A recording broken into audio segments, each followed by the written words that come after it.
ถ้าเกิดในใจของเรานะครับมีพรหมวิหารสี่ก็คือเมตตากรุณามุทิตาและก็อุเบกขาเนี่ยก็จะทำให้ชีวิตของเราเนี่ยมันมีความสุขมากขึ้นถ้าเรามีความเมตตาต่อคนอื่นเนี่ยเราจะไม่รู้สึกเกลียดใครเลยแต่ถ้าเกิดเรามีความกรุณาเราจะรู้สึกว่าเราไม่อยากรังแกใครเราไม่อยากจะ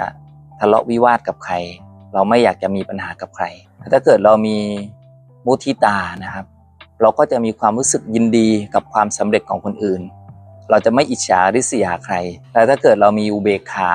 ไม่ว่าสุขหรือว่าทุกข์ที่มันเข้ามาเนี่ยเราก็จะปล่อยวางได้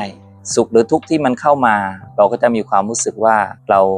มีใจที่เป็นกลางขึ้นไม่ไปสุขไม่ทุกข์จนมากเกินไปเมื่อเรามี4อย่างนี้นะครับเป็นพรหมวิหาร4ที่อยู่กับใจเราเนี่ยเราก็จะมีชีวิตที่